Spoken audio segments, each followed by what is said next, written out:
Mantan Ketua Umum PBNU Said Akil Siroj meminta masyarakat khususnya para orang tua untuk mendidik dan mengawasi anak-anaknya agar kasus penganiayaan seperti yang dialami David tidak terulang. Said Akil juga mengecam jika penyelewengan pajak masih terjadi bukan tidak mungkin ia akan meminta warga NU untuk tidak bayar pajak. Untuk itu ia mengultimatum pemerintah untuk serius mengawasi pegawai Ditjen Pajak agar bekerja dengan benar. Tidak ngurus atau salah urus, tidak mendidik atau salah didik. Dengan dijor, dibiarkan, dimanja dengan segala kemewahan, uangnya belum tentu halal. Jelas kalau uang haram dimakan oleh anak pasti akan nakal. Kalau uang itu haram dimakan oleh anak nakal itu. Kalau keterlaluan.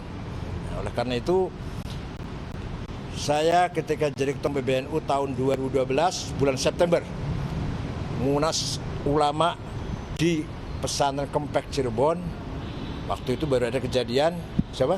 Gayus Tambunan. Keputusan para kiai bahwa kalau uang pajak selalu diselewengkan, NU akan mengambil sikap tegas, warga NU tidak usah bayar pajak. Waktu itu sampai-sampai Pak SBY kirim utusan pribadi almarhum Pak Yusuf namanya, staf khususnya itu menemui saya. Ya, saya bilang kalau memang itu berdasarkan referensi kitab kuning yang ditulis oleh para imam, para ulama, referensi. Kalau pajak masih diselewengkan, warga NU akan diajak oleh para kiai-kiai, seluruh warga NU tidak usah bayar pajak. Tapi kalau pajak untuk rakyat, pajak untuk pembangunan, pajak untuk kebaikan, kita dukung agar masyarakat NU taat bayar pajak. Untuk mengetahui kondisi terkini korban penganiayaan yang dilakukan oleh anak pejabat Ditjen Pajak, kita terhubung dengan rekan Galuh Pandu di Rumah Sakit Mayapada, Jakarta. Galuh, bagaimana perkembangan kesehatan David Ozora yang disampaikan oleh pihak keluarga?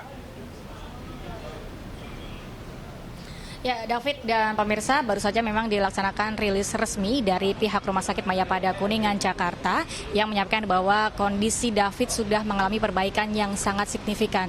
Selama 4-5 hari David dirawat di ICU Rumah Sakit Mayapada. Kondisi David sekarang sudah keluar dari koma, yang artinya dia sudah memiliki kesadaran yang semakin membaik. Dan tadi juga disampaikan oleh pihak dokter, koordinator ICU Rumah Sakit Mayapada yakni Dr. Franz Pangalila yang menyampaikan bahwa David mengalami trauma berat di kepala, namun dia tidak menyebutkan secara spesifik apa penyakit yang sedang dialami atau injury, kecelakaan apa yang dialami di tubuh David. Namun sejauh ini kondisi David sudah mengalami perbaikan yang sangat signifikan dan sangat baik dibandingkan ketika pertama kali David masuk ke ICU. Dari pihak keluarga atau yang disampaikan dari Rustam Hatala, yakni Paman David juga menyampaikan apresiasi kepada tim dokter yang sudah mengupayakan secara optimal untuk penanganan kasus David, untuk perbaikan kesehatan David juga, dan dia juga secara hukum akan menyerahkan sepenuhnya kepada LBH, GP Ansor, dan juga mengharapkan keadilan yang seadil-adilnya untuk kasus yang menimpa David sebagai korban penganiayaan yang dilakukan oleh anak pejabat pajak yakni Mario Dandi Satrio. Sementara itu yang dapat kami informasikan, kembali ke Anda, David. Baik, Galuh Pandu, terima kasih untuk informasinya. Kami tunggu laporan Anda selanjutnya.